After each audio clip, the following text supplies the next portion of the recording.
बिस्मिल्लाहिर्रहमानिर्रहीम। अस्सलाम वालेकुम नाजरीन, मैं हूं जेम जमाली और आप देख रहे हैं YouTube channel Gem Jamali info.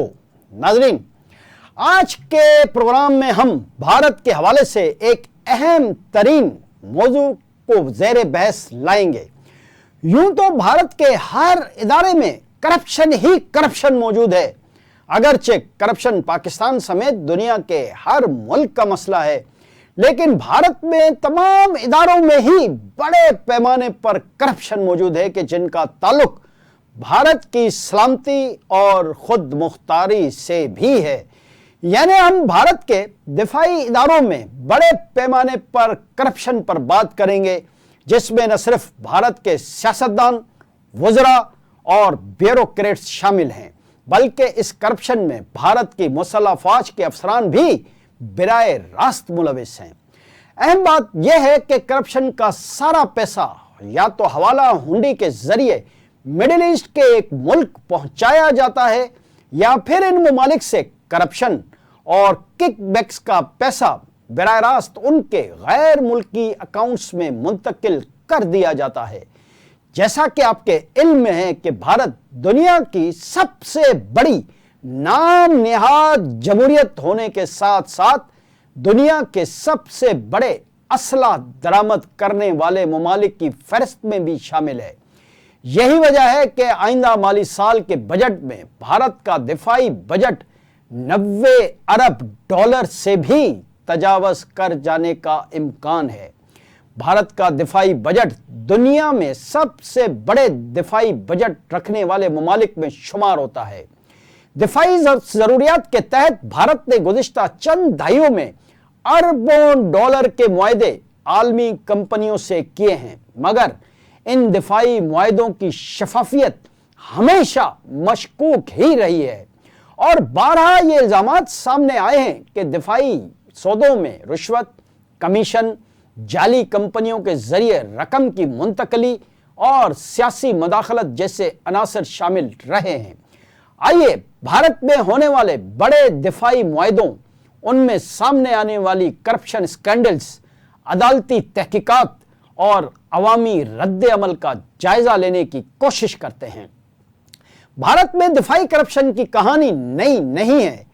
आज़ादी के बाद से ही दिफाई साजो सामान की खरीदारी एक हसास मगर मुबहम अमल रहा है।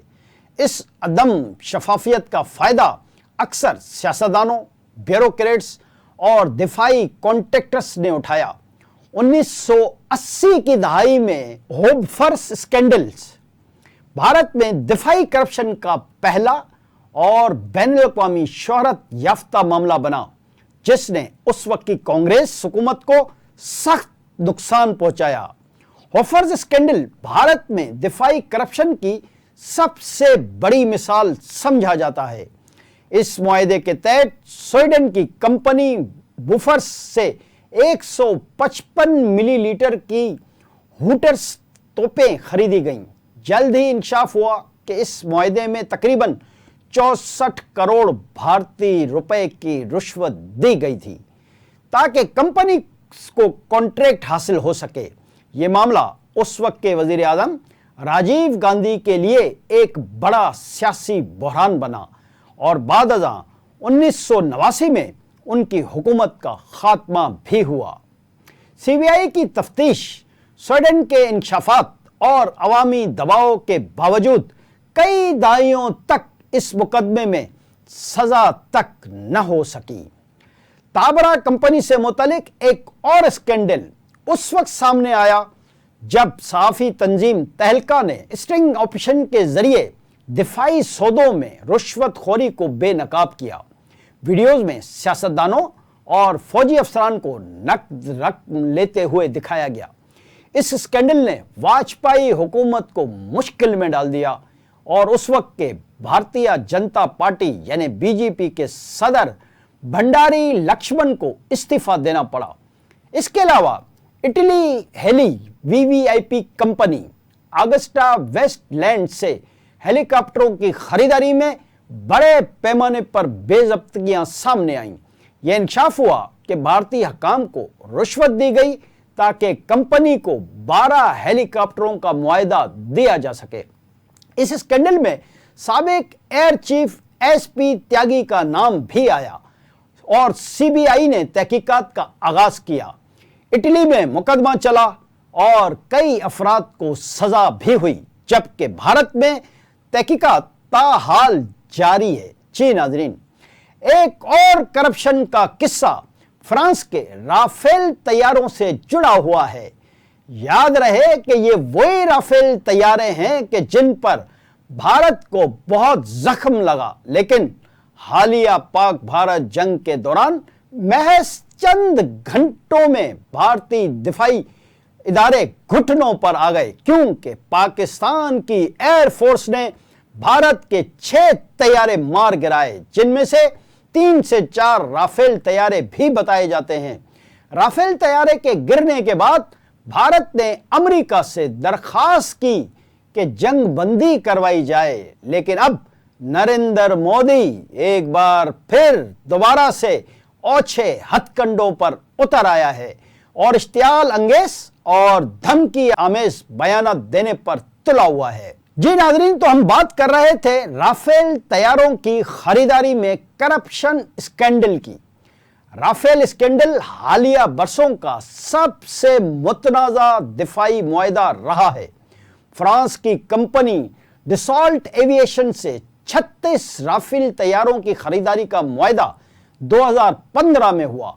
अपोजिशन ने इल्जाम लगाया कि इस मुआहदे में साबका मुआहदे के मुकाबले में फी तैयारा कीमत कई गुना बढ़ा दी गई और बगैर किसी तजुर्बे के एक निजी कंपनी रिलायंस डिफेंस को ऑफिसेट पार्टनर भी बनाया गया, जिसके पीछे मुबैना तौर पर वज़ीर आज़म नरेंद्र मोदी की मिली भगत शामिल थी। हालांकि सुप्रीम कोर्ट ने हुकूमत को क्लीन चिट दी, मगर अपोजिशन और मीडिया की सतह पर सवालात बाकी रहे।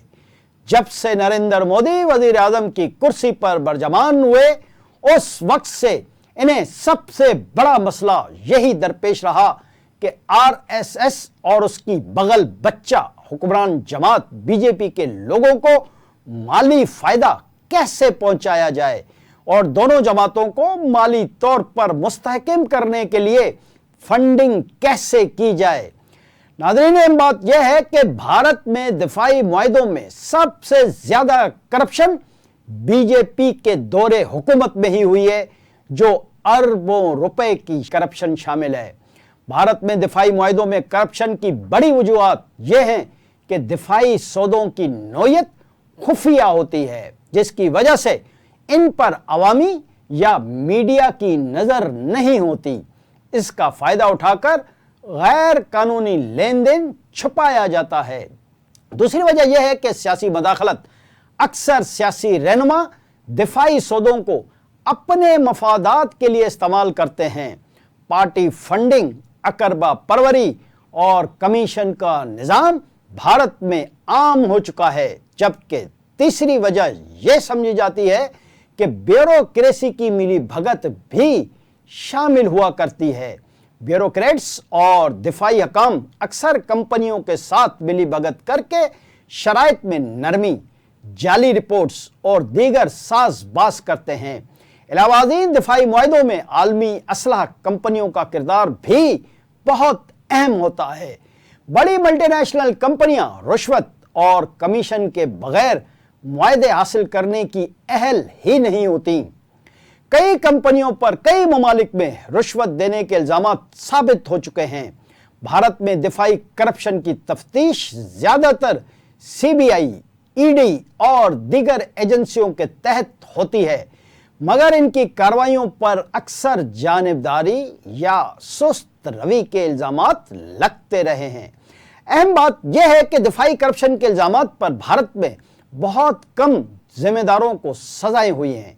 मिसाल के तौर पर वूफर्स केस में दहाइयों की तफ्तीश के बाद कोई बड़ी सजा न हो सकी, जबकि ऑगस्टा वेस्टलैंड स्कैंडल में महज चंद गिरफ्तारियां हुई, मगर अदालती निज़ाम की सुस्त रवि ने इंसाफ के अमल को मुतनाज़ा बनाया। राफेल स्कैंडल में अदालत ने टेक्निकी बुनियादों पर केस को बंद किया, मगर बहुत से सवालात तशना रह गए।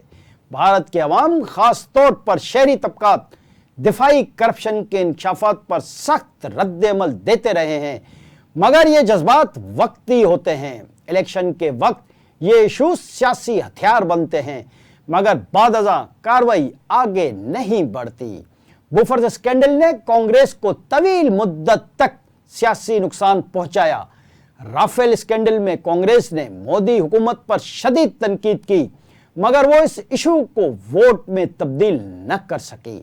सहाफती इदारों जैसे तहलका, द हिंदू, इंडिया टुडे और दी वायर ने दिफाई करप्शन को बेनकाब करने में अहम किरदार अदा किया, मगर हुकूमतों की जानिब से मीडिया पर दबाव, इश्तिहारात की बंदिश और कानूनी कार्रवाइयों के जरिए तहकीकात को दबाने की कोशिशें भी होती रहीं।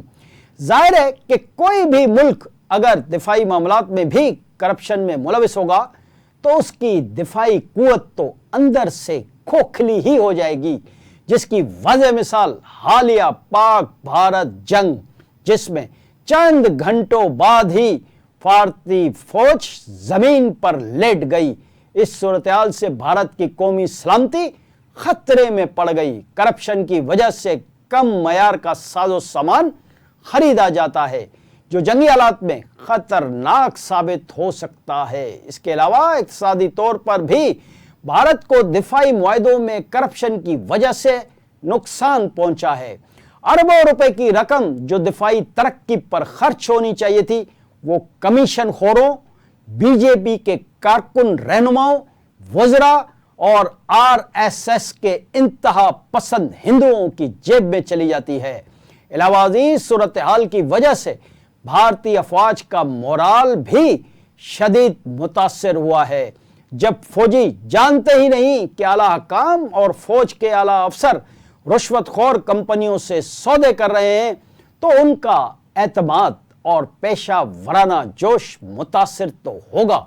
जब भारत में दिफाई मुआहदों में करप्शन के इंकशाफात होते हैं तो आलमी कंपनियों और हुकूमतों का एतमाद मुतासिर होता है।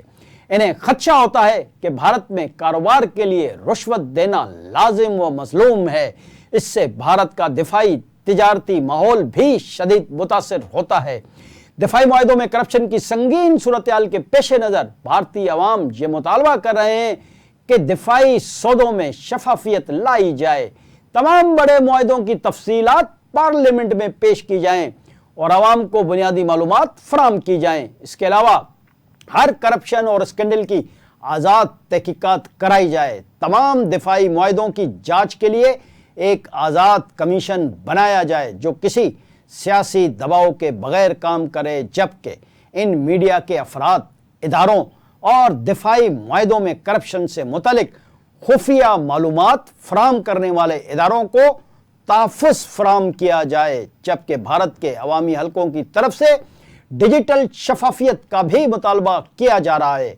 अवाम का यह मुतालबा है कि सौदों की जांच, मंजूरी और अदायगी के अमल को डिजिटल और ट्रेसेबल बनाया जाए। दिफाई मुआहदों में करप्शन के हवाले से भारतीय अवाम का ये भी मुतालबा है कि हुकूमतों को चाहिए कि वो साफियों पर दबाव डालने के बजाय उनकी तफ्तीशी साफत को सराहें और ऐसे साफियों को इनामात दिए जाएं जो इन हसास मामलात में इन्वेस्टिगेटिव रिपोर्टिंग करते हैं। भारत में दिफाई करप्शन एक गहरा और संगीन मसला है, जबकि भारत में दूसरा सबसे बड़ा मसला है बीजेपी और आरएसएस की बढ़ती हुई इंतहा पसंदी और दहशतगर्दी, जो न सिर्फ मुल्क की सलामती को मुतासिर कर रहा है बल्कि जमहूरी इक़्तिदार, इक़्तिसादी इस्तेहकाम और अवामी एतमाद को भी शदीद नुकसान पहुंचा रहा है। जब तक इंतहा पसंद नरेंद्र मोदी, बीजेपी, आरएसएस और उसके सपोर्टर सियासतदान, अफसरान और कारोबारी शख्सियात को जवाबदार नहीं बनाया जाता, यह सिलसिला जारी रहेगा और न तो कभी भारत में करप्शन से पाक दिफाई निज़ाम वजूद में आ सकेगा और न भारत में जमहूरियत और अमन पसंदी परवान चढ़ सकेगी। آج کے لیے اتنا ہی. اگلے پروگرام تک کے لیے اپنے میزبان جیم جمالی کو اجازت دیجیے. اللہ حافظ.